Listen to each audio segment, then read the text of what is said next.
Phone کا جو ہے راستہ نہیں، پھر بھی رہتا مدینے میں ہے، تذکرہ ہندوستان والا کر رہا ہے، رہتا مدینے میں ہے، تذکرہ پاکستان والا کر رہا ہے، رہتا مدینے میں ہے، تذکرہ افغانستان والا کر رہا ہے۔ کیوں تذکرہ کر رہا ہے؟ کیونکہ جس کے دامن سے جھکے ہیں نا، جس کے دامن میں سمٹے ہیں نا، جس کے قدموں میں جھکے ہیں نا، وہ کسی عام آدمی کا قدم نہیں تھا، وہ کسی عام آدمی کا دامن نہیں تھا، وہ کسی معمولی آدمی کا دربار نہیں تھا، وہ آقا کائنات تھے جو مصطفیٰ جان رحمت ہے۔ اور یہ مصطفیٰ جان رحمت اللہ کے دل پر ہے، اللہ کے محبوب ہے، اللہ کے پیارے ہیں۔ تو یاد رکھنا یہی تو کوالٹی رہی کہ انسان چاہے مدینہ میں رہے، چاہے مکہ میں رہے، چاہے بغداد میں رہے، چاہے اجمیر میں رہے، چاہے کچھوچا میں رہے، چاہے بہرائچ میں رہے، چاہے مہاراشٹر میں رہے، جہاں کہیں بھی رہے، بس مصطفیٰ جان رحمت کے دامن سے جڑا رہے گا مدینے میں، اللہ ساری دنیا میں چرچے کروا دے گا۔ تو یہ فاروق اعظم جن کا تذکرہ ہم بھی کرتے ہیں، جن کا تذکرہ ہم بھی کرتے ہیں، جن کا تذکرہ اجندہ بھی کرتے ہیں، جن کا تذکرہ چرند و پرند بھی کرتے ہیں، کیونکہ جو عدل و انصاف انہوں نے قائم کیا ہے، تاریخ اٹھا کر کے دیکھو، ہسٹری اٹھا کر کے دیکھو، ایسا انصاف آج تک کوئی کر ہی نہ سکتا۔ یہ ان کی کوالٹی تھی۔ اور پھر مقام بھی تو اونچا تھا، ایسے تو نہیں تھے نا۔ عام الفیل کے 13ویں سال میں آپ کی پیدائش ہوئی، اور اس وقت جب مصطفیٰ جان رحمت نے نبوت کا اعلان کیا تو دھیرے دھیرے سارے لوگ اسلام کے دامن میں آتے گئے، اور جب 39 کی تعداد پوری ہو گئی، 39 کی تعداد، تو میرے آقا نے ہاتھ اٹھایا اللہ کی بارگاہ میں اور دعا فرمائی، اللہم اعز الاسلام بعمر بن الخطاب، اے میرے مولا عمر کو مسلمان بنا کر کے اسلام کو عزت عطا فرما، اے میرے مولا عمر کو اسلام کی توفیق عطا فرما کر کے مسلمانوں کے وقار میں اضافہ کرتے ہیں۔ کیونکہ اس وقت پورے مکہ میں دو ہی بہادر تھے جس کے نام کا شہرہ بھی تھا، جن کے نام کا چرچا بھی تھا، اور کوئی ان کے مقابل بھی نہ تھا۔ ایک کا نام تھا حضرت امیر حمزہ اور دوسرے کا نام تھا حضرت عمر الفاروق۔ یہ جس راستے سے گزر جاتے تھے نا، لوگ سوچتے تھے کہ اب ہم کدھر جائیں۔ ان کا دبدبہ اتنا تھا، کسی کے اندر یہ طاقت نہ تھی کہ کوئی ان کا مقابلہ کرنے ان کے سامنے آ جائے، وہ پاور تھا۔ اور جب 39 کی تعداد پوری ہوئی اور جب یہ تعداد مکمل ہو گئی تو میرے آقا نے کیا دعا فرمایا، اللہم اعز الاسلام بعمر بن الخطاب، اے میرے مولا عمر کو مسلمان بنا کر کے عمر کے ذریعہ اسلام کو عزت عطا فرما دے۔ اب دیکھیے یہاں پر سچویشن دیکھیے، کوالٹی دیکھیے، ہم کیا دعا کرتے ہیں، ہم کیا دعا کرتے ہیں، اب غور تو کرو۔ ہم جب دعا کرتے ہیں تو یہی تو دعا کرتے ہیں کہ مولا اسلام کے طفیل ہمیں باعزت بنا دے۔ ہم کیا دعا کرتے ہیں، اپنی ذات کے لیے دعا کرتے ہیں، اور یہ بھی دعا کرتے ہیں کہ میرے مولا مصطفیٰ کو ہم سے راضی فرما دے، مولا تو راضی ہو جا۔ ہم دعا کریں اللہ مصطفیٰ کو راضی فرما دے، ہم تمنا کریں اللہ مصطفیٰ کو راضی فرما دے، مصطفیٰ راضی ہو گئے تو ہماری دنیا سنور گئی، مصطفیٰ راضی ہو گئے تو ہمارا دین سنور گیا، مصطفیٰ راضی ہو گئے ہماری زندگی سنور گئی، مصطفیٰ راضی ہو گئے دنیا بھی صحیح، آخرت بھی صحیح، قبر بھی صحیح، حشر بھی صحیح، سب کچھ صحیح۔ اور آقا کیا فرماتے ہیں، مولا عمر کو مسلمان بنا کر کے اسلام کو عزت عطا کر دے۔ یہ کسی اور کے لیے نہیں کہا، مسلمان تو بہت ہوئے، اور نبی نے اتنا اسپیشل طریقے سے دعا کسی کے لیے نہیں کی، چاہے وہ صداقت کے تاجدار فاطر جو ہے حضرت ابوبکر صدیق کی ذات ہو، چاہے وہ عثمان غنی کی ذات ہو، چاہے وہ مولا علی کی ذات ہو، چاہے وہ طلحہ و زبیر کی ذات ہو، چاہے سعید و سعد کی ذات ہو، چاہے حضرت عبد الرحمن بن عوف کی ذات ہو، یا دیگر جو صحابہ نبی کے ہیں، سب کو اٹھا کر دیکھو، نبی نے جتنے قاعدے سے اور جتنی محبت بھرے الفاظ کے ساتھ عمر فاروق کے لیے دعا کی تھی، اے میرے مولا تو عمر کو مسلمان بنا دے اور عمر کے ذریعہ اسلام کو عزت عطا فرما دے، ایسی دعا آقا نے کسی صحابی کے لیے نہیں کی۔ اور ساری دنیا کیا ہے؟ مصطفیٰ کے متبع تو ہے، مصطفیٰ کی پیروکار تو ہے، مصطفیٰ کے خادم تو ہے، مصطفیٰ کے نوکر تو ہے، مصطفیٰ کے غلام تو ہے. ساری دنیا مصطفیٰ کی مرید ہے، ساری دنیا مرید رسول ہے. لیکن یہ تنہا فاروق اعظم کی ذات ہے کہ سب مرید مصطفیٰ ہے، یہ مراد مصطفیٰ ہے. یہ ان کی کوالٹی ہے، اور یہ کوالٹی کسی اور کو نہیں ملی جو ان کو ملی. اور جب اللہ کے رسول نے ان کی فضیلت بیان کرنا شروع کر دی نا تو آقا فرماتے ہیں لو کانا بعدی نبی لکانا عمر، کہ اگر میرے بعد کوئی نبی ہوتا تو عمر ہوتے، میرے بعد اگر کوئی میری نیابت کا حقدار ہوتا تو عمر ہوتے، اگر میرے بعد کوئی میری جانشینی کا مستحق ہوتا تو عمر ہوتے. ہم اگر شرط یہ ہے میرے بعد نبوت نہیں ہے، اگر نبوت ہوتی تو میرے بعد جو رتبہ ملنا تھا وہ فاروق اعظم کو ملتا. یہ ان کی کوالٹی تھی کہ آقا ان کی فضیلت بیان کر رہے ہیں اور فرما رہے ہیں کہ یہ کوالٹی ہے ان کی. اب یہ کوئی معمولی بات نہیں ہے کہ جو نبی نے فرما دیا کہ میرے بعد کوئی نبی ہوتا تو عمر. یہ معمولی بات نہیں ہے. یہ آقا کو پتا تھا کہ میرے بعد کوئی نبی نہیں، اور یہ قرآن کا اعلان تھا مولانا محمد کے ذریعہ کہ اب مصطفیٰ کے بعد نبوت و رسالت کا دروازہ بند ہو چکا ہے. کوئی نبوت نہیں پا سکتا، کوئی رسول نہیں آ سکتا، کوئی پیغمبر نہیں آ سکتا. مگر پھر بھی میرے نبی نے یہ جملہ ارشاد فرما کر ساری دنیا کی نگاہوں میں فاروق اعظم کے مقام کو اجاگر کر کے گویا کہ بتا دیا اور واضح طور پر ارشاد فرمایا کہ من اب غزانی عمر، کہ من اب غزا عمرہ فقط اب غزانی، جس نے عمر سے دشمنی کی اس نے مجھ سے دشمنی کی ہے. من احب عمرہ ومن احبنی، اور جس نے عمر سے محبت کر لی ہے اس نے مجھ سے محبت کر لی ہے. نعرہ تکبیر، نعرہ رسالت، جشن شہدائے کربلا، علماء اہل سنت، نعرہ تکبیر، نعرہ رسالت. تو یہ ایک پہچان بھی ہے آج کے دور میں. آج کے دور میں بہت سے لوگوں کو حضرت عمر سے چڑ ہوتی ہے، ان کے نام سے لوگ ٹینشن میں پڑ جاتے ہیں. مگر ایمان والا ٹینشن میں نہیں پڑتا، ایمان والا کشمکش میں نہیں پڑتا، ایمان والا شش و پنج میں نہیں پڑتا، ایمان والا پس و پیش میں نہیں پڑتا. ایمان والا بس اتنا جانتا ہے کہ اے عمر ہم آپ سے پیار اس لیے کرتے ہیں کہ مصطفیٰ نے آپ سے پیار کیا. ہم آپ پر قربان اس لیے ہے کہ آپ پر قربان ہونے کا حکم مصطفیٰ نے دیا ہے. اور جب مصطفیٰ نے واضح طور پہ راستہ کلیئر کر دیا کہ جو صحیح راستہ پانا چاہے وہ عمر کے دروازے تک آئے، کیونکہ جس کے سینے میں عمر کا بغض ہوگا اس کے سینے میں رسول کی محبت جمع نہیں ہو سکتی. عمر کا دشمن ہو اور رسول کا دامن حاصل کر لے، عمر کا دشمن ہو اور رسول کا قرب حاصل کر لے، عمر کا دشمن ہو اور رسول کا قریبی بن جائے، یہ ممکن ہی نہیں ہے. ممکن تب ہوگا، رسول کے دربار تک پہنچنا ہے تو پہلے عمر کے دروازے پہ آنا پڑے گا. جب عمر تھا جو ہے تمہیں اجازت عطا فرما دیں گے. یہ اجازت اتنا زبردست ہوگا، ادھر یہ اجازت ملے گی، ادھر مصطفیٰ اپنے قدموں میں تمہیں رکھ لیں گے. تو جو گھبرائے گا تو ان کو گھبرانے دو، یہ گھبرانا ان کی قسمت میں ہے. ہم سنی ہے، ہماری مقدر میں نہ ڈرنا ہے نہ دبنا ہے نہ گھبرانا ہے نہ بھاگنا ہے. ہم وہ ہیں کہ جس میدان میں عمر کا نام لے کر کے نکل جاتے ہیں تو شیطان بھاگ جاتا ہے. انسان کی کیا اوقات. یہ نام عمر کی برکت ہے، شیطان بھاگ جاتا ہے.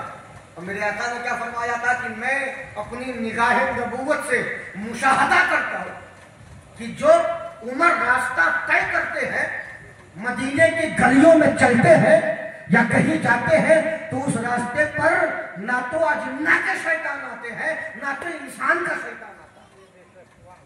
دیکھیے میرے نبی کی دور اندیشی، میرے نبی کا اسے معجزہ بھی کہہ سکتے ہیں. اور میرے نبی جو کچھ ہونے والا تھا وہ جانتے تھے، اسی کے اعتبار سے یہ حدیث ہوئی. کیا فرمایا آقا نے کہ عمر جس راستے سے گزر جائے اس راستے سے شیطان